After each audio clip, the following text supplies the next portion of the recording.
ಅಯ್ಯೋ! ಶೀತ ಆಗಿದೆ ಇವಳಿಗೆ. ಬೆಳಿಗ್ಗೆ ಎದ್ದಾಗಿನಿಂದ 3-4 ಸಲ ಅಕ್ಷಿ ಅಂದಿದ್ದಾಳೆ. ಮೈ ಬೆಚ್ಚಗಿದೆ.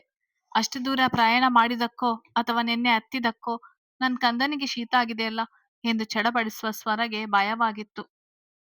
ಇನ್ನು 9 ತಿಂಗಳ ಕೂಸದು. ಅದೂ ಅಲ್ಲದೆ 7 ತಿಂಗಳಿಗೆ ಹುಟ್ಟಿರೋದು. ಹಾಗಾಗಿ ಮಗುವಿಗೆ ಸ್ವಲ್ಪ ಶೀತ ಆದ್ರೂ ಸಹ ಸ್ವರಳ ಕೈಕಾಲೇ ಆಡುತ್ತಿರಲಿಲ್ಲ. ಜಯಮ್ಮ ಸಹ ಸ್ವರಗೆ ತಿಂಡಿಯೆಲ್ಲ ಕೊಟ್ಟು ಹೊರಗಿನ ಕೆಲಸವನ್ನು ನೋಡಿಕೊಳ್ಳುತ್ತಿದ್ದರು. ಹಾಗಾಗಿ ಯಾರಲ್ಲಿ ಹೇಳಲಿ ಎಂದು ಚಡಪಡಿಸುವ ಸ್ವರ ಮಗಳಿಗೆ ಹೊಟ್ಟೆ ತುಂಬಿಸುತ್ತಿದ್ದಳು. ತನ್ನ ಹ್ಯಾಂಡ್ ಬ್ಯಾಗ್ ಸಹ ಎಲ್ಲೋಯ್ತು ಅಂತ ಗೊತ್ತಿಲ್ಲ. ಅಲ್ಲಿ ಮಗುವಿಗೆ ಬೇಕಾದ ಟಾನಿಕ್ ಎಲ್ಲ ಇತ್ತು. ಈಗ ಯಾರಲ್ಲಿ ಹೇಳಲಿ ನಾನು? ಕೆಳಗೆ ಹೋಗ್ಲೆ ಭಯ. ಜಯಮ್ಮ ಆಂಟಿ ಬಂದಿದ್ರೆ ಅವರ ಹತ್ರ ಹೇಳ್ಬಹುದು. ಮಗಳ ವಿಷಯದಲ್ಲಿ ನಾನು ಮುಜುಗರಗೊಳ್ಳಲ್ಲ ಅಂತ ಅಂದುಕೊಂಡವಳು ನೀಲಾಂಬರಿ ಅವರಲ್ಲಿ ಸಹಾಯ ಕೇಳೋಣ ಎಂದು ಮಗಳನ್ನು ಹೆಗಲ ಮೇಲೆ ಹಾಕಿಕೊಂಡು ಕೆಳಗೆ ಬರುವಳು. ಕೆಲಸದವರೆಲ್ಲ ತಮ್ಮ ಕೆಲಸಗಳನ್ನು ಮುಗಿಸಿ ತಮ್ಮ ಕ್ವಾರ್ಟರ್ಸ್‌ಗೆ ಹೋಗಿದ್ದರು. ಆ ದೊಡ್ಡ ಬಂಗ್ಲೆಯಲ್ಲಿ ಒಂದು ಸಣ್ಣ ನೊಣ ಸಹ ಇಲ್ಲದೆ ನಿಶ್ಶಬ್ದತೆಯಿಂದ ಕೂಡಿತ್ತು. ನೀಲಾಂಬರಿ ಅವರು ತಿಂಡಿ ಮುಗಿಸಿ ಸ್ವಲ್ಪ ಹೊತ್ತು ಗಾರ್ಡನ್‌ನಲ್ಲಿ ತಿರುಗಾಡಿ ಮಾತ್ರೆಯ ಪ್ರಭಾವ ನಿದ್ರೆಗೆ ಜಾರಿದರು. ಹಾಯ್ ಗುಡ್ ಮಾರ್ನಿಂಗ್ ಮೇಡಮ್ ಎಂದವಳನ್ನು ಕಂಡ ತಕ್ಷಣ ನೀಲಾಂಬರಿ ಅವರು ರೂಮಿನಿಂದ ಹೊರಬರುವ ಪೂಜಾ ಸ್ವರಳನ್ನು ನೋಡುತ್ತಾ ಹೇಳಿದಳು. Very good morning Neela madam ನಿದ್ರೆ ಮಾಡ್ತಾ ಇದ್ದಾರಾ ಎಂದು ಮಗಳ ಬೆನ್ನನ್ನು ಸವರುತ್ತಾ ಕೇಳಿದಳು. ಹಾ ಮೇಡಮ್, ಟ್ಯಾಬ್ಲೆಟ್ಸ್ ತಗೊಂಡಿದಾರಲ್ಲ ಅದಕ್ಕೆ ನಿದ್ರೆಗೆ ಜಾರಿದ್ದಾರೆ. ಏನಾದ್ರೂ ಬೇಕಿತ್ತಾ ಅಂತ ಕೇಳುವಳು. ಸಾರಿ, ನೀವು ನನ್ನನ್ನು ಮೇಡಮ್ ಅಂತೆಲ್ಲ ಕರಿಬೇಡಿ, ಸ್ವರ ಅಂತಾನೆ ಕರೀರಿ. ನಿಮ್ಮ ಹೆಸರು ಎಂದು ಕೇಳಿದಳು. ಅಯ್ಯೋ, ಹಾಗೆಲ್ಲ ಕರೆಯುವ ಹಾಗೆ ಇಲ್ಲ ಮೇಡಮ್, ತಪ್ಪು ತಿಳ್ಕೊಬೇಡಿ. ನಮ್ಮ ಸ್ಥಾನದ ಬಗ್ಗೆ ನಮ್ಗೆ ಗೊತ್ತಿದ್ರೆ ಸರಿ ಅಲ್ವಾ? ನನ್ನ ಹೆಸರು ಪೂಜಾ ಅಂತ. ಸರಿ ಪೂಜಾ, ಅದು ಮಗುವಿಗೆ ಸ್ವಲ್ಪ ಶೀತ ಆಗಿದೆ. ಅವಳಿಗೆ ಬ್ಯಾಂಗ್ಳೂರ್ನ ವಾತಾವರಣ ಹೊಸದು. ಹಿಂದೊಮ್ಮೆ ಟ್ರೀಟ್ಮೆಂಟ್‌ಗೆ ಕರೆದುಕೊಂಡು ಬಂದಿದ್ದೆ. ಆದರೂ ಕೂಡ ಇಲ್ಲಿನ ವಾತಾವರಣ ಹೊಸದು ಅವಳಿಗೆ. ಸ್ವಲ್ಪ ಶೀತ ಆಗಿದೆ. ನನ್ನ ಹ್ಯಾಂಡ್ ಬ್ಯಾಗ್ ಸಹ ಎಲ್ಲಿದೆ ಎಂದು ಗೊತ್ತಿಲ್ಲ ಎಂದು ತಲೆ ತಗ್ಗಿಸಿದಳು. ಅಯ್ಯೋ ಪಾಪುಗೆ ಶೀತ ಆಗಿದೆ ಮೇಡಮ್, ಎಲ್ಲಿ ನೋಡ್ತೀನಿ ಎಂದು ಮಗುವಿನ ಹತ್ತಿರ ಹೋದವಳು ಹಣೆ ಹಾಗೂ ಎದೆ ಭಾಗವನ್ನು ಮುಟ್ಟಿದಳು. ಸ್ವಲ್ಪ ಮೈ ಬೆಚ್ಚಗಿದೆ ಅಲ್ವಾ? ನಾನು ಕೂಡ ನರ್ಸೆ. ಆದ್ರೂ ಮಕ್ಕಳನ್ನು ನೋಡುವ ಡಾಕ್ಟರ್ ನೋಡಿದ್ರೆ ಒಳ್ಳೆಯದೇ. ನಾನು ಸಂಜೀವಿನಿ ಹಾಸ್ಪಿಟಲ್‌ಗೆ ಕಾಲ್ ಮಾಡ್ತೀನಿ. ಡಾಕ್ಟರ್ ಸ್ವಲ್ಪ ಹೊತ್ತಿನಲ್ಲಿ ಬರ್ತಾರೆ, ಭಯ ಪಡ್ಬೇಡಿ. ರೂಮ್‌ನಲ್ಲಿರಿ, ಅಲ್ಲಿಗೆ ಕಳಿಸ್ತೇನೆ ಎಂದು ಹೇಳುವಳು. ಪೂಜಾ ಸಹ ಸಂಜೀವಿನಿ ಹಾಸ್ಪಿಟಲ್‌ನಲ್ಲಿ ಕೆಲಸ ಮಾಡುತ್ತಿದ್ದದು. ಈಗ ನೀಲಾಂಬರಿ ಅವರನ್ನು ನೋಡಿಕೊಳ್ಳುತ್ತಾ ಅವರ ಪರ್ಸನಲ್ ನರ್ಸ್ ಆಗಿದ್ದಳು. ಡಾಕ್ಟರ್ ಇಲ್ಲಿಗೆ ಬರ್ತಾರಾ? ಇಲ್ಲ, ಪರವಾಗಿಲ್ಲ, ನಾನೇ ಮಗುವನ್ನು ಕರೆದುಕೊಂಡು ಹಾಸ್ಪಿಟಲ್‌ಗೆ ಹೋಗ್ತೀನಿ ಎಂದು ಹೇಳುವಳು. ಸಾರಿ ಮೇಡಮ್, ಅಗಸ್ತ್ಯ ಸರ್‌ಗೆ ಶತ್ರುಗಳು ಜಾಸ್ತಿ. ಹಾಗೆ ಅವರ ಪರ್ಮಿಷನ್ ಇಲ್ಲದೆ ಬಂಗಲೆಯಿಂದ ಯಾರೂ ಹೊರಗೆ ಹೋಗುವ ಹಾಗಿಲ್ಲ. ನೀಲಾಂಬರಿ ಮೇಡಮ್ ಅವರು ಕೂಡ ಮಲಗಿದ್ದಾರೆ. ಹಾಗಾಗಿ ನಿಮ್ಮನ್ನು ಹೊರಗೆ ಕಳಿಸಲು ಆಗೋಲ್ಲ ಎಂದು ಹೇಳಿದವಳು ತನ್ನ ಫೋನ್‌ನಿಂದ ಸಂಜೀವಿನಿ ಹಾಸ್ಪಿಟಲ್‌ಗೆ ಕಾಲ್ ಮಾಡಿ ಮಗುವಿನ ಬಗ್ಗೆ ತಿಳಿಸಿದಳು. ಸಂಜೀವಿನಿ ಹಾಸ್ಪಿಟಲ್ ಅಗಸ್ತ್ಯನ ಒಡೆತನದು. ಹಾಗಾಗಿ ಅವರ ಮನೆಗೆ ಎಂದ ಕಾರಣ ತಕ್ಷಣ ಹಾಸ್ಪಿಟಲ್‌ನಿಂದ ಮಗುವಿಗೆ ಟ್ರೀಟ್ಮೆಂಟ್ ಕೊಟ್ಟಿದ್ದ ಡಾಕ್ಟರ್ ಹಾಗೂ ಅವರ ಜೊತೆ ನರ್ಸ್‌ಗೆ ಹೋಗಲು ತಿಳಿಸಿದರು. ಇನ್ನ 20 ಮಿನಿಟ್ಸ್ ಅಲ್ಲಿ ಅವರು ಇಲ್ಲಿ ಇರ್ತಾರೆ. ನೀವು ರೂಮ್‌ನಲ್ಲಿರಿ, ನಾನು ಅಲ್ಲಿಗೆ ಕಳಿಸ್ತೇನೆ. ಮಗುವಿಗೆ ಏನೂ ಆಗೋಲ್ಲ ಮೇಡಮ್, ಗಾಬರಿ ಆಗ್ಬೇಡಿ. ಕೆಟಲ್ ಇದೆ ಅಲ್ವಾ ರೂಮಿನಲ್ಲಿ ಎಂದು ವಿಚಾರಿಸಿದಾಗ ಹೌದು ಎಂದು ತಲೆ ಆಡಿಸಿದಳು. ಸರಿ, ನೀವು ಹೋಗಿರಿ. ನನ್ನ ಸಹಾಯ ಬೇಕು ಅಂದ್ರೆ ರೂಮ್‌ನಲ್ಲಿ ನಿಮ್ ಬೆಡ್ ಪಕ್ಕದಲ್ಲಿ ಒಂದು ಬಟನ್ ಇದೆ, ಅದನ್ನು ಪ್ರೆಸ್ ಮಾಡಿ ಎಂದು ತಿಳಿಸಿದಾಗ ಸರಿ ಎಂದು ತಲೆ ಆಡಿಸುವ ಸ್ವರ ಮಗುವನ್ನು ಎತ್ತಿಕೊಂಡು ತಾವು ಉಳಿದುಕೊಂಡಿರುವ ರೂಮ್‌ಗೆ ಹೋಗಿದ್ದಳು. ಐ ಆಮ್ ಸಾರಿ ಅಗಸ್ತ್ಯ, ನನ್ನ ಹೆಲ್ತ್ ಪ್ರಾಬ್ಲಮ್‌ನಿಂದ ನಿನ್ನ ಪಾರ್ಟಿ ಕ್ಯಾನ್ಸಲ್ ಆಯ್ತು. ನನ್ನಿಂದ ತುಂಬಾ ಜನಕ್ಕೆ ತೊಂದರೆ ಆಗಿರ್ಬೇಕಲ್ವಾ ಎಂದು ಕೆವಿನ್ ಅವರು ಅಗಸ್ತ್ಯನ ಮುಂದೆ ಕೂರುತ್ತಾ ಕೇಳಿದರು. ನೋ ನೀಡ್ ಸರ್, ನೀವು ಸಾರಿ ಕೇಳುವ ಅಗತ್ಯವಿಲ್ಲ. ನೀವು ಜೋಪಾನವಾಗಿ ಅಮೆರಿಕ ತಲುಪಿ ಮತ್ತೊಮ್ಮೆ ನೀವು ಬ್ಯಾಂಗ್ಳೂರ್ಗೆ ಬರ್ಬೇಕು ಎಂದು ಹೇಳುವನು. Yeah okay, I have a flight ಎಂದು ತಿಳಿಸಿದಾಗ ಏರ್ಪೋರ್ಟ್ ತನಕ ಅವರ ಜೊತೆ ಬರುವ ಅಗಸ್ತ್ಯ ಕೆವಿನ್ ಅವರು ಹೋದ ಬಳಿಕ ಆಫೀಸ್ ಕಡೆ ಹೋಗಿದ್ದ. ಆಫೀಸ್‌ನೊಳಗೆ ಹೋಗುತ್ತಿದ್ದ ಹಾಗೆ ಮಗುವಿನ ಬಗ್ಗೆ ಮರೆತಿದ್ದ ಅಂದಿನ ಮೀಟಿಂಗ್ಸ್‌ಗಳನ್ನು ಅಟೆಂಡ್ ಮಾಡಿದ. ಅದೆಲ್ಲ ಮುಗಿದ ಬಳಿಕ ಕ್ಯಾಬಿನ್‌ನಲ್ಲಿ ಕೂತಿದ್ದ. ಅದೇ ಸಮಯಕ್ಕೆ ಅವನ ಸೆಕ್ಯೂರಿಟಿ ಟೀಮಿಂದ ಕಾಲ್ ಬಂದಿತ್ತು. ಎಸ್ ರಾನಾ, ಏನ್ ಕಾಲ್ ಮಾಡಿದ್ದು? ಏನಾದ್ರೂ ಪ್ರಾಬ್ಲಮಾ ಎಂದು ಗಂಭೀರವಾಗಿ ಪ್ರಶ್ನಿಸಿದ್ದ. ಸರ್, ಮನೆಗೆ ಸಂಜೀವಿನಿ ಹಾಸ್ಪಿಟಲ್‌ನಿಂದ ಚಿಲ್ಡ್ರನ್ಸ್ ಡಾಕ್ಟರ್ ಬಂದಿದ್ದಾರೆ. ನೀಲಾಂಬರಿ ಮೇಡಮ್ ಅವರನ್ನು ನೋಡಿಕೊಳ್ಳುವ ನರ್ಸ್ ಪೂಜಾ ಅವರು ಕರೆಸಿರೋದು. ಒಳಗೆ ಕಳಿಸುವುದು ಎಂದು ಬಂಗಲೆಯ ಸೆಕ್ಯೂರಿಟಿ ಟೀಮ್ ಹೆಡ್ ಆದಂತ ರಾಣಾ ತನ್ನ ಮುಂದೆ ನಿಂತಿದ್ದ ಡಾಕ್ಟರ್ ನೋಡುತ್ತಾ ಹೇಳುವನು. ಚಿಲ್ಡ್ರನ್ಸ್ ಡಾಕ್ಟರ್, ಅದು ಕೂಡ ನರ್ಸ್ ಪೂಜಾ ಕರೆಸಿರೋದು. ನನಗೆ ಇದರ ಬಗ್ಗೆ ಇನ್ಫಾರ್ಮೇಶನ್ ಬಂದಿಲ್ಲ. ಪೂಜಾ ಇದ್ರೆ ಅವಳಿಗೆ ಕಾಲ್ ಕನೆಕ್ಟ್ ಮಾಡು ಎಂದು ತಿಳಿಸಿದ ತಕ್ಷಣ ಪೂಜಾಗೆ ಕಾಲ್ ಕನೆಕ್ಟ್ ಆಗಿತ್ತು. What is this Pooja? I am sorry sir, ನಿಮ್ಗೆ ಇನ್ಫಾರ್ಮ್ ಮಾಡುವುದಕ್ಕೆ ಮರ್ತಿದ್ದೆ. ಮಗುವಿಗೆ ಸ್ವಲ್ಪ ಶೀತವಾಗಿದೆ. ಹಾಗೆ ಸ್ವರ ಮೇಡಮ್ ಅವರು ಹಾಸ್ಪಿಟಲ್‌ಗೆ ಹೋಗ್ಬೇಕು ಅಂತ ಹೇಳಿಕೊಂಡ್ರು. ಹಾಗಾಗಿ ಸಂಜೀವಿನಿ ಹಾಸ್ಪಿಟಲ್‌ಗೆ ಕಾಲ್ ಮಾಡಿ ಡಾಕ್ಟರ್ ಬರಲು ಹೇಳಿದೆ ಎಂದು ತಿಳಿಸಿದಳು. ವಾಟ್? ಮಗುವಿಗೆ ಶೀತ ಆಗಿದೆಯಾ ಅಂತ ಗಾಬರಿಗೊಂಡವನು ಅದನ್ನು ತೋರ್ಪಡಿಸದೆ ಸರಿ ಎಂದು ತಲೆ ಆಡಿಸಿ ರಾಣಾಗೆ ಅವರನ್ನು ಹೊಳಬಿಡಲು ತಿಳಿಸಿದವ ಕಾಲ್ ಕಟ್ ಮಾಡಿ ಟೆನ್ಷನ್ನಲ್ಲಿ ಹಣೆ ಹೊತ್ತಿ ಹಿಡಿದ. ಮೇ ಕಮಿಂಗ್ ಸರ್ ಎಂದು ಪರ್ಮಿಷನ್ ಕೇಳುತ್ತಾ ಒಳಬರುವ ವಾಸುಕಿ ಹೊಸದಾಗಿ ಕನ್ಸ್ಟ್ರಕ್ಷನ್ ಶುರು ಮಾಡಿರುವ ಬಿಲ್ಡಿಂಗ್ ಬಗ್ಗೆ ಮಾಹಿತಿ ನೀಡುತ್ತಿದ್ದರೆ ಅದರತ್ತ ಗಮನವಿರದ ಅಗಸ್ತ್ಯನಿಗೆ ಮಗುವಿನ ಮುದ್ದಾದ ಮುಖವೇ ಕಣ್ಮುಂದೆ ಬರುತ್ತಿತ್ತು. ನಾವು ಮಧ್ಯಾಹ್ನ ಅಷ್ಟೊತ್ತಿಗೆ ಊಟ ಮುಗಿಸಿ ಸೈಟ್ ವಿಸಿಟಿಂಗ್ಗೆ ಹೋಗೋಣ. ಅದಾದ ನಂತರ ಗೃಹ ಮಂತ್ರಿಗಳ ಜೊತೆ ಒಂದು ಮೀಟಿಂಗ್ ಇದೆ ಸರ್ ಅಂತ ವಾಸುಕಿ ಹೇಳಲು, ವಾಸು, ಹೋಮ್ ಮಿನಿಸ್ಟರ್ ಜೊತೆ ಇರುವ ಮೀಟಿಂಗ್ ಕ್ಯಾನ್ಸಲ್ ಮಾಡು.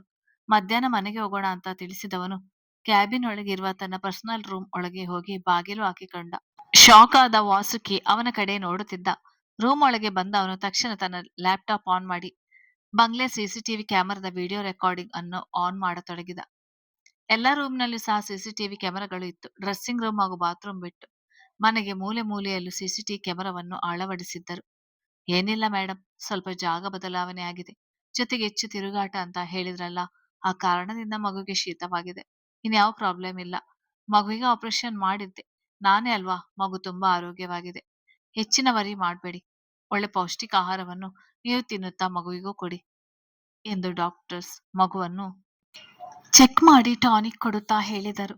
ಸರಿ ಡಾಕ್ಟರ್, ಬೇರೇನು ಪ್ರಾಬ್ಲಮ್ ಇಲ್ಲ ಅಲ್ವಾ ಎಂದು ಆತಂಕದಿಂದ ಪ್ರಶ್ನಿಸಿದಾಗ ನಗುತ್ತಾ ಇಲ್ಲ ಎಂದು ತಲೆ ಆಡಿಸಿದವರು ನರ್ಸ್ ಜೊತೆ ಹೊರ ಹೋಗಿದ್ದರು.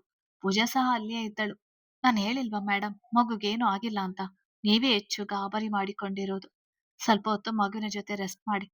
ನಾನು ನಿಮ್ಗೆ ಫ್ರೂಟ್ ಜ್ಯೂಸ್ ಮತ್ತೆ ಮೊಳಕೆ ಕಟ್ಟಿರುವ ಸಲಾಡ್ ಕಳಿಸುವೆ. ಇನ್ಮೇಲಿಂದ ನಿಮ್ಮ ಡಯಟ್ ಚಾರ್ಟ್ನ ನಾನೇ ಮೇಂಟೈನ್ ಮಾಡ್ತೀನಿ ಎಂದು ತಿಳಿಸಿ ಹೊರ ಹೋಗಿದ್ದಳು. ಕೆಳಗೆ ಬಂದ ಪೂಜಾ ಅಡುಗೆಯವರಿಗೆ ಏನನ್ನೆಲ್ಲ ಮಾಡ್ಬೇಕೆಂದು ತಿಳಿಸಿ ನೀಲಾಂಬರಿಯವರ ಕೋಣೆಗೆ ಬಂದಿದ್ದಳು. ಈಗಾಗಲೇ ಎಚ್ಚರವಾಗಿದ್ದ ನೀಲಾಂಬರಿ ಹೆಗ್ಡೆ ಅವರಿಗೆ ಡಾಕ್ಟರ್ ಬಂದಿರುವ ವಿಷಯ ತಿಳಿಯಿತು. ಅವರು ಸಹ ಆತಂಕ ಪಟ್ಟಿದ್ದಾಗ ಅವರನ್ನು ಸಮಾಧಾನ ಮಾಡುವ ಪೂಜಾ ಮಗುವಿಗೆ ಶೀತವಾಗಿದೆ ಎಂದು ತಿಳಿಸಿದ್ದಳು. ಹಬ್ಬ, ಹೆದರಿಸಿ ಬಿಟ್ಟಿದ್ದೆ ಪಾಪು ನೀನು. ನಿನ್ಗೆ ಸಣ್ಣ ನೋವಾದ್ರೂ ಸಹ ಸಹಿಸಲು ಆಗೋಲ್ಲ ನಂಗೆ. ಇವತ್ತು ನೋ ಆಟ, ಚೆನ್ನಾಗಿ ರೆಸ್ಟ್ ಮಾಡ್ಬೇಕು ಎಂದು ತನ್ನನ್ನು ಪಿಳಿಪಿಳಿ ಕಣ್ಣು ಬಿಟ್ಟು ನೋಡುತ್ತಿದ್ದ ಮಗುವಿಗೆ ಹೇಳಿದರೆ ತಕ್ಷಣ ದಬಾಕಿಕೊಂಡು ಮಗು ಅಮ್ಮನನ್ನು ಕಳ್ಳಿಯ ಹಾಗೆ ನೋಡಿ ಕಿಲಕಿಲ ನಕ್ಕಳು. ಬರೀ ಇದೇ ಬುದ್ಧಿ ನಿನ್ನದು ಕಳ್ಳಿ ತಂದು. ಸ್ವಲ್ಪ ಮೈ ಬೆಚ್ಚಾಗಿದೆ, ನಿಂಗೆ ರೆಸ್ಟ್ ಮಾಡು ಅಂದ್ರೂ ಕೇಳಲ್ಲ, ಆಟ ಆಡ್ಬೇಕು ನೀನು ಅಂತ ಮಗಳಿಗೆ ಸಣ್ಣದಾಗಿ ಗಿಲ್ಕಿಯಿಂದ ಶಬ್ದ ಮಾಡಿದ್ರೆ ಅದರಿಂದ ಒಮ್ಮಿದ ಶಬ್ದಕ್ಕೆ ಕಣ್ಣರಳಿಸಿ ಅಮ್ಮನ ಕೈಯಿಂದ ಕಿತ್ತುಕೊಂಡವಳು ಆಟವಾಡುವಳು. ವಾಟ್, ಸ್ವರಳನ್ನು ಕಿಡ್ನಾಪ್ ಮಾಡಿದಾರಾ? ಸಂಜನಾ, ನೀವ್ ಯಾಕೆ ನನ್ಗೆ ನಿನ್ನೆ ಈ ವಿಚಾರ ತಿಳಿಸಿಲ್ಲ ಎಂದು ಗಾಬರಿಯಲ್ಲಿ ಪ್ರಶ್ನಿಸುವ ಜೀವನ್ ಹೆಗ್ಡೆ ತಕ್ಷಣ ತಂದೆಗೆ ಕಾಲ್ ಮಾಡಿ ವಿಷಯ ತಿಳಿಸುವನು. ಗಾಬರಿಯಾದ ನೀಲಂ ಹೆಗ್ಡೆ ಅವರು ಕಮಿಷನರ್ಗೆ ವಿಷಯ ತಿಳಿಸಿದರು. ನರಸಿಂಹಯ್ಯ ಹೆಗ್ಡೆ ಅವರಿಗೂ ಸಹ ವಿಷಯ ತಿಳಿಯಿತು. ತಕ್ಷಣ ಎಲ್ಲರೂ ಸೀಕ್ರೆಟ್ ಆಗಿನೇ ಪೊಲೀಸರನ್ನು ಸಂಪರ್ಕಿಸಿ ಚುಟುಕಾಗಿ ವಿಷಯ ತಿಳಿಸಿದರು. ನರಸಿಂಹಯ್ಯ ಅವರ ಬಂಗ್ಲೆಯಲ್ಲಿ ಪೊಲೀಸರು, ಮನೆಯವರು ಹಾಗೂ ಸಂಜನಾ ಅವಳ ತಾಯಿ ಸೇರಿದ್ದರು. ಡೋಂಟ್ ವರಿ ತಾಯಿ, ಮಗುವನ್ನು ಕಾಪಾಡುವ ಜವಾಬ್ದಾರಿ ನಮ್ಮದು. ಮೇಡಮ್, ಅವತ್ತು ಬಂದಿದ್ದವರು ಯಾರು ಅನ್ನುವ ಮಾಹಿತಿ ಸ್ವಲ್ಪ ನೀಡ್ತೀರಾ ಎಂದು ಕೇಳಿದರು. ಸರ್, ದೊಡ್ಡ ಮನುಷ್ಯರು ಸರ್, ನಿಮ್ ಕೈಲಿ ಅವರನ್ನು ಹಿಡಿಯೋಕೆ ಆಗುತ್ತಾ? ಅವರು ಸ್ವರ ಮತ್ತೆ ಮಗುಗೆ ಏನಾದ್ರೂ ಮಾಡಿದ್ರೆ ಅನ್ನೋ ಭಯವಾಗ್ತಿದೆ ಎಂದು ಸಂಜನಾ ಅಳುತ್ತಾ ಕೇಳಿದಳು. ಅವ್ರು ಯಾರೇ ಆಗಿದ್ರು ನಾವು ಅವರಿಂದ ಸ್ವರ ಆಗ ಅವರ ಮಗುವನ್ನು ಕಾಪಾಡ್ತೇವೆ.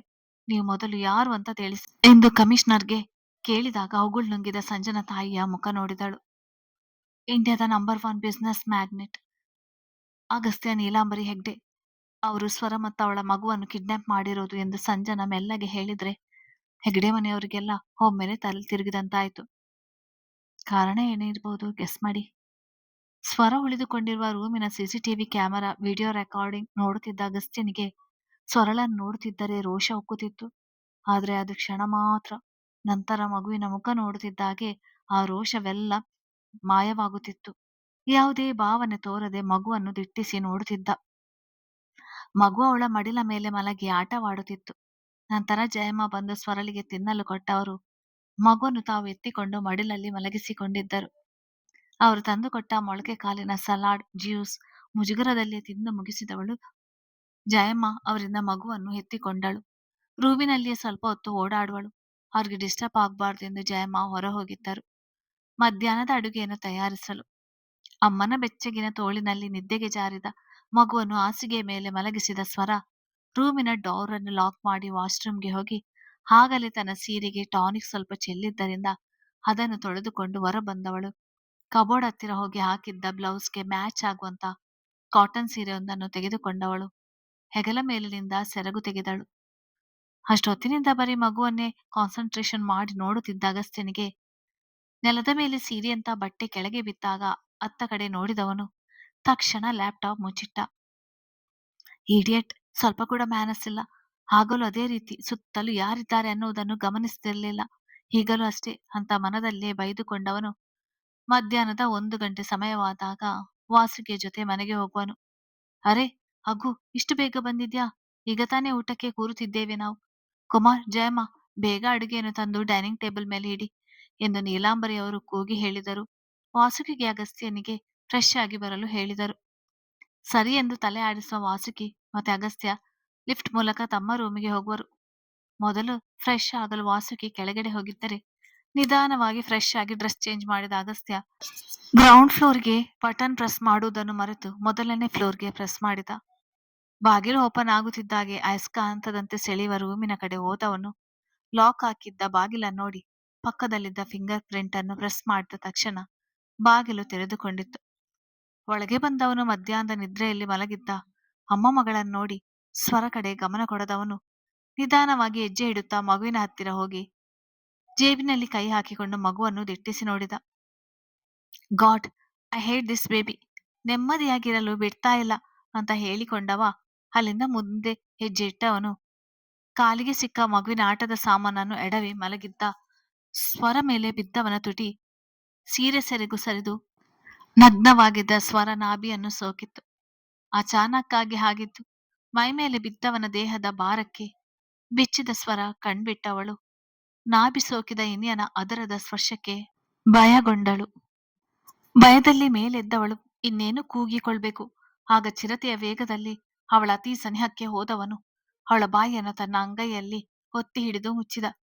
ಶ್, ಉಸಿರು ಉಸಿರು ಆಚೆ ಬರಬಾರ್ದು. ಬಂದ್ರೆ ಉಸಿರು ಕಟ್ಟಿಸಿ ಸಾಯಿಸಿ ಬಿಡ್ತೀನಿ. ನನ್ನನ್ನು ಯಾರು ಕೇಳೋಲ್ಲ ಅಂತ ಗೊತ್ತಲ್ಲ. ಹೇಳಿದ ಮಾತಿನಂತೆ ನಡೆಯುತ್ತೇನೆ ನಾನು.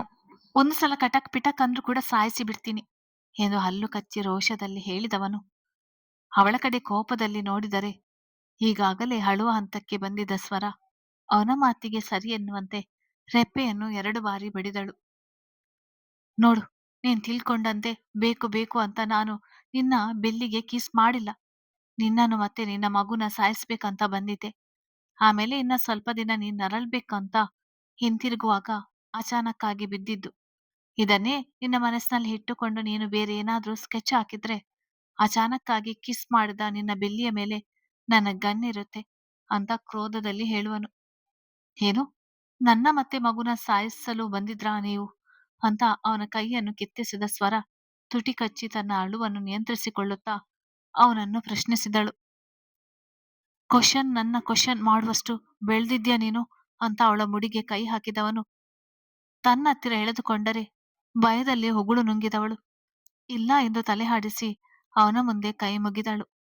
ತಪ್ಪಾಯ್ತು, ನಿಮ್ಮನ್ನು ಪ್ರಶ್ನೆ ಮಾಡುವಷ್ಟು ಬೆಳೆದಿಲ್ಲ ನಾನು. ಆದ್ರೆ ದಯವಿಟ್ಟು ನನ್ನ ಮಗುನ ಸಾಯಿಸ್ಬೇಡಿ. ಅದಿನ್ನೂ ಎಲೆ ಕೂಸು. ಬೇಕಾದ್ರೆ ಮನೆ ಬಿಟ್ಟು ಹೊರಟು ಹೋಗ್ತೀವಿ. ನಮ್ಮ ಪಾಡಿಗೆ ನಾವು ಹೇಗೋ ಎಲ್ಲೋ ಒಂದು ಕಡೆ ಜೀವನ ಮಾಡ್ತೀವಿ. ಪ್ಲೀಸ್ ನನ್ನ ಮಗುವಿಗೆ ಏನು ಮಾಡ್ಬೇಡಿ. ಅದು ಏನು ಅರಿಯದ ಕಂದ ಎಂದು ಅಳುವಳು. ಹಾಗಾದ್ರೆ ನಿನ್ನನ್ನು ಸಾಯಿಸಲಾ? ನಿನ್ನ ಮಗುವಿಗೆ ಬೇಕಾದ್ರೆ ಜೀವ ಭಿಕ್ಷೆ ಕೊಡ್ತೇನೆ. ನಿನ್ನನ್ನು ಸಾಯಿಸ್ಲಾ ಅಂತ ಅವಳ ತೋಳು ಹಿಡಿದು ಹೆಬ್ಬಿಸಿದವನು ಅಲ್ಲಿದ್ದ ಗೋಡೆಗೆ ಅವಳನ್ನು ಒತ್ತಿ ಹಿಡಿದು ಅವಳ ಕುತ್ತಿಗೆಗೆ ಕೈ ಹಾಕಿದ್ರೆ ನೆನ್ನೆ ಅವನು ಅವಳ ಕುತ್ತಿಗೆಗೆ ಒತ್ತಿ ಹಿಡಿದಿದ್ದರಿಂದ ಅಲ್ಲೆಲ್ಲ ಬರೆ ಬಂದಂತೆ ಕೆಂಪಾಗಿತ್ತು. ಈಗ ಪುನಃ ಅದರ ಮೇಲೆ ಕೈ ಹೊತ್ತಿ ಹಿಡಿದಾಗ ಸಾಯುವಂತಾಗಿತ್ತು ಅವಳಿಗೆ. ಜೋರಾಗಿ ಕೆಮ್ಮಲು ಶುರು ಮಾಡಿದಳು.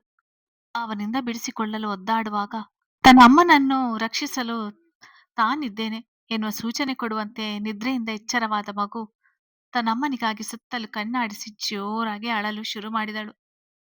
ಮಗುವಿನ ಅಳು ಅವನ ಕಿವಿಗೆ ಬೀಳುತ್ತಿದ್ದಂತೆ ಇಷ್ಟೊಂದು ಭ್ರಗವಾಗಿದ್ದ ಅಗಸ್ತ್ಯ ಎಚ್ಚೆತ್ತವನು ಸ್ವರಳನ್ನು ತಳ್ಳಿ ಮಗುವಿನ ಮುಂದೆ ನಿಂತು ದಿಟ್ಟಿಸಿ ನೋಡಿದರೆ ಇಷ್ಟೊತ್ತು ಅಳುತ್ತಿದ್ದ ಕೂಸು ಅಗಸ್ತ್ಯನನ್ನು ಕಂಡು ಅಳುತ್ತಲೇ ತುಟಿ ಹರಳಿಸಿತು.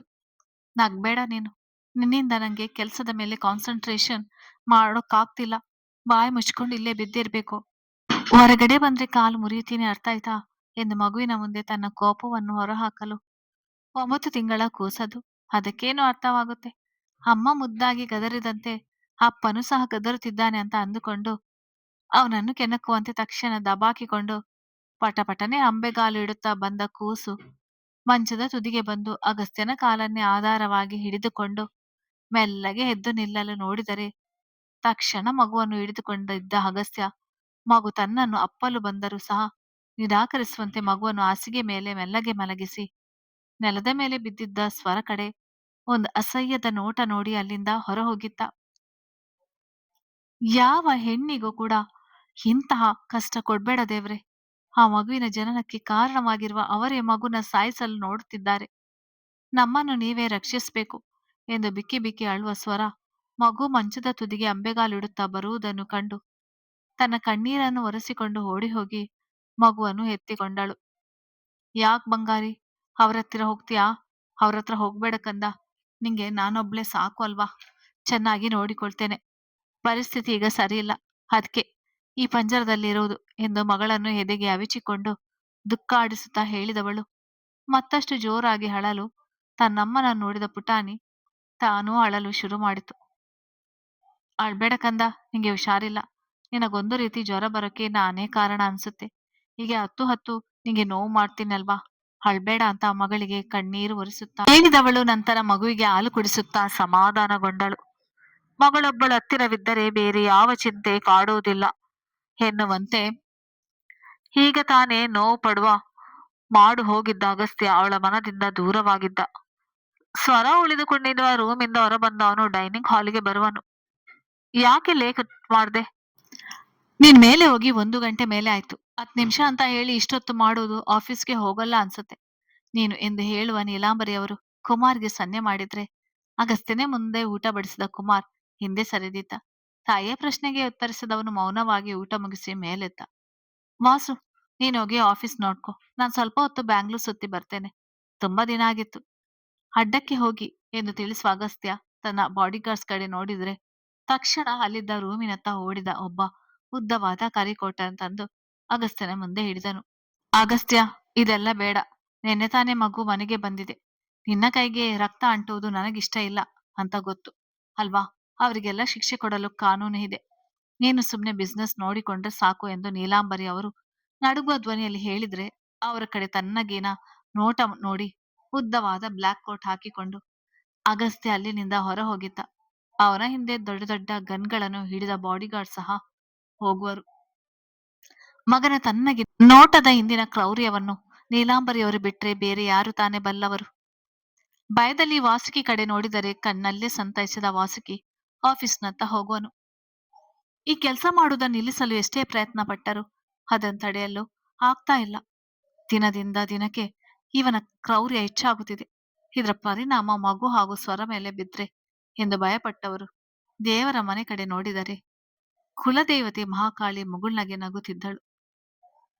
ಇತ್ತ ಕಡೆ ಇನ್ಸ್ಪೆಕ್ಟರ್ ಯಾವ ಕಂಪ್ಲೇಂಟ್ ಸಹ ತೆಗೆದುಕೊಳ್ಳುವುದು ಬೇಡ, ಮುಂದಿನದೆಲ್ಲ ನಾವೇ ನೋಡ್ಕೊಳ್ತೀವಿ ಎಂದು ನರಸಿಂಹಯ್ಯ ಹೆಗ್ಡೆ ಅವರು ಗಂಭೀರವಾಗಿ ಹೇಳಿದಾಗ ಮುಖ ಮುಖ ನೋಡಿಕೊಳ್ಳುವ ಪೊಲೀಸರು ಹಾಗೂ ಕಮಿಷನರ್ ಅವರ ಕುಟುಂಬದ ಬಗ್ಗೆ ತಿಳಿದಿದ್ದರಿಂದ ಸರಿ ಎಂದು ತಲೆ ಆಡಿಸಿ ಹೊರ ಹೋದ್ರೆ ಸಂಜನ ಕೋಪದಲ್ಲಿ ಅವರ ಮುಂದೆ ನಿಂತಳು. ಬಾಸ್, ನೀವ್ ಹೀಗ್ ಮಾಡ್ತೀರಾ ಅಂತ ಅನ್ಕೊಂಡಿರ್ಲಿಲ್ಲ. ಸ್ವರ ನಿಮ್ಮನ್ನು ಅವಳ ಸ್ವಂತ ತಾತನಂತೆ ಕಾಣುತ್ತಿದ್ದಳು. ಅವಳಲ್ಲಿ ಸಾವು ಬದುಕಿನ ಮಧ್ಯೆ ಹೋರಾಡ್ತಿದ್ರೆ ನೀವು ಇಲ್ಲಿ ಕಂಪ್ಲೇಂಟ್ ಕೊಡುವುದು ಬೇಡ ಅಂತ ಇದ್ದೀರಲ್ವಾ? ಯಾಕೆ ನೀವು ಸಹ ಆ ದೊಡ್ಡ ಬಿಸ್ನೆಸ್ ಮ್ಯಾನ್ಗೆ ಎದುರಿದ್ದೀರಾ ಎಂದು ಪ್ರಶ್ನಿಸಿದರೆ ಅವಳ ಕಡೆ ಸುಡುವಂತೆ ನೋಡುವ ನರಸಿಂಹ ಹೆಗ್ಡೆ ಅವರು ತಮ್ಮ ರೂಮಿನತ್ತ ಹೋಗುವರು. ಮಗನನ್ನು ಕರೆಯುವರು. ನೀಲಂ, ನಾಳೆ ಅಲ್ಲಿಗೆ ಹೋಗಲು ವ್ಯವಸ್ಥೆ ಮಾಡು. ನಾನು ನೀನು ಜೀವನ್ ಮತ್ತೆ ಈ ಹುಡುಗಿ ಸಂಜನಾ ಅಲ್ಲಿಗೆ ಹೋಗೋಣ ಎಂದು ರೂಮ್ ಸೇರಿದರೆ ಆಶ್ಚರ್ಯಗೊಳ್ಳುವ ಸಂಜನಾ ಜೀವನ್ನ ನೋಡಿದಳು. ಪಾರ್ವತಿ, ಇದೇನಿದು ಹೀಗೆ ನಡೆಯುತ್ತಿದೆ? ನನಗಂತೂ ಏನೂ ಅರ್ಥವಾಗ್ತಿಲ್ಲ. ಆದ್ರೆ ಅವಳು ಕಲಿಸಿರುವ ಸಂಸ್ಕಾರದ ಮೇಲೆ ನಂಬಿಕೆ ಇದೆ. ಆ ಹುಡುಗಿ ಮತ್ತೆ ಅವಳ ಮಗುಗೆ ಏನೂ ತೊಂದರೆ ಆಗಿರೋಲ್ಲ ಎಂದು ಪದ್ಮಾವತಿ ಅಜ್ಜಿ ಹೇಳಿದರು. ಹೌದು ಅತ್ತೆ, ನೀವು ಸಹ ಗಾಬರಿಗೊಳ್ಬೇಡಿ, ಏನೂ ಆಗೋಲ್ಲ. ಮಾ ಕಾಳಿ ಇದ್ದಾಳೆ ಎಲ್ಲರನ್ನೂ ರಕ್ಷಿಸಲು ಎಂದು ಹೇಳಿದವರು ಹತ್ತಿಯನ್ನು ಕೋಣೆಗೆ ಕರೆದುಕೊಂಡು ಹೋಗಿದ್ದರು. ತುಂಬಾ ದಿನ ಆಗಿತ್ತು ಭೇಟಿಯಾಡಿ ಎಂದು ತನ್ನ ರೋಲ್ ರಾಯಲೆಕ್ಸ್ ಕಾರ್ನಲ್ಲಿ ಕುಳಿತ ಅಗಸ್ತ್ಯ ವೇಗವಾಗಿ ಕಾರ್ ಡ್ರೈವ್ ಮಾಡಿಕೊಂಡು ಹೋದ್ರೆ ಅವನ್ನ 3 ಕಾರುಗಳಲ್ಲಿ ಬಾಡಿಗಾರ್ಡ್ಸ್ ಹಿಂಬಾಲಿಸಿದರು. ವೇಗವಾಗಿ ಕಾರ್ ಡ್ರೈವ್ ಮಾಡಿಕೊಂಡು ಬರುವ ಅಗಸ್ತ್ಯ ಕಾರ್ ನಿಲ್ಲಿಸಿದು ತನ್ನದೇ ಹಳೆ ಫ್ಯಾಕ್ಟರಿ ಒಂದರ ಮುಂದೆ. ಅವನು ಬರುವ ಸುದ್ದಿ ತಿಳಿದಿದ್ದ ಡೆವಿಲ್ ಟೀಮ್ನವರು ಸಾಲಾಗಿ ಹೊರಗೆ ನಿಂತಿದ್ದರು. ಕಾರಿನಿಂದ ಬೇಟೆಯಾಡುವ ಹುಲಿಯಂತೆ ಹಿಡಿದ ಅಗಸ್ತ್ಯ ಕೂಲಿಂಗ್ ಗ್ಲಾಸ್ ತೆಗೆದು ಬಾಡಿಗಾರ್ಡ್ಸ್ನತ್ತ ಎಸೆದವನು ಗನ್ಗೆ ಬುಲೆಟ್ ಹಾಕಿಕೊಳ್ಳುತ್ತಾ ಬಂದ್ರೆ ಮಿಕ್ಕವರು ಅವನ ಹಿಂದೆ ಹೋಗುವರು. ತುಂಬಾ ದಿನ ಆಗಿತ್ತು ಭೇಟಿಯಾಡಿ. ಕೋಮದಿಂದ ಹೊರಬಂದ್ಮೇಲೆ ಇತ್ತ ಕಡೆ ನಾನು ಬಂದೇ ಇಲ್ಲ ಅಲ್ವಾ? ಹೇಗೆ ಮೇಂಟೈನ್ ಮಾಡ್ತಾ ಇದ್ದೀರಾ? ನಾನಿಲ್ಲದೆ ಸೋಂಬೇರಿ ಆಗಿಲ್ಲ ಅಲ್ವಾ ನೀವು? ನನ್ನ ಮೆಚ್ಚಿಸಕ್ಕೆ ಸರಿಯಾಗಿ ಉಪಚರಿಸ್ತಿದ್ದೀರಾ ಎಂದು ಕೇಳುತ್ತಲೇ ಅಂಡರ್ಗ್ರೌಂಡ್ಗೆ ಹೋದ. ಸುತ್ತಲೂ ಖಾಲಿ ಖಾಲಿಯಾದ ಗೋಡೆಗಳು ಇದ್ದವು. 18 ಎಂದು ಅಗಸ್ತ್ಯ ತನ್ನ ಫೋನ್ನಲ್ಲಿದ್ದ ಒಂದು ಆಪ್ ಓಪನ್ ಮಾಡಿ ನಂಬರ್ ಹೇಳಿದ್ರೆ ಪೂರ್ತಿಯಾಗಿ ಖಾಲಿ ಖಾಲಿ ಗೋಡೆಗಳು ತೆರೆದುಕೊಂಡು ಒಂದು ದೊಡ್ಡದಾದ ಸುರಂಗ ಮಾರ್ಗವನ್ನು ತೆರೆದುಕೊಂಡಿತ್ತು. ಅದರೊಳಗೆ ಅಗಸ್ತ್ಯ ಸಿಂಹದಂತೆ ಹೆಜ್ಜೆ ಇಟ್ರೆ ಡೆವಿಲ್ ಟೀಮಿನವರು ಅವನ ಹಿಂದೆ ಹೋಗುವರು. ಎಷ್ಟು ಕೇಸ್ ಬಂದಿರೋದು? ಎಲ್ಲ ಹೇಗೆ ಎಸ್ಕೇಪ್ ಆಗಿದ್ದು ಎಂದು ಪ್ರಶ್ನಿಸ್ತವನ ಕಣ್ಮುಂದೆ ಜೈಲಿನಂತೆ ಕೈದಿಗಳನ್ನು ಕೂಡಿ ಹಾಕಿದ್ದ ಸೆಲ್ಗಳು ಕಾಣಿಸಿದ್ದವು. ಸರ್, ಈ 1 ವರ್ಷದಲ್ಲಿ ಬರೋಬ್ಬರಿ 28 ಕೇಸ್ಗಳು ಬಂದಿರೋದು. 18 ಕೇಸ್ಗಳು ನಾರ್ತ್ ಕಡೆದು, ಆದ್ರೆ ಮಿಕ್ಕ 10 ಕೇಸ್ಗಳು ಸೌತ್. ಇವನು ಪ್ರಕಾಶ್ ಅವನ ಹಾಸ್ಪಿಟಲ್ನಲ್ಲಿ ಕೆಲಸ ಮಾಡುವ ನರ್ಸ್ನ ರೇಪ್ ಮಾಡಿ ಯಾರಿಗೂ ಗೊತ್ತಿಲ್ಲದಂತೆ ಸಾಯಿಸಿ ಮುಚ್ಚಿ ಹಾಕಿದ. ಹಾಸ್ಪಿಟಲ್ನವರಿಗೂ ಸಹ ಇದು ಇವನದೇ ಕೆಲಸ ಎಂದು ಗೊತ್ತಿದ್ದರೂ ದೊಡ್ಡ ಡಾಕ್ಟರ್ ಆದ ಕಾರಣ ಇವನ ಈ ಕಚಡ ಕೆಲಸನ ಮುಚ್ಚಿ ಹಾಕಿದ್ರು.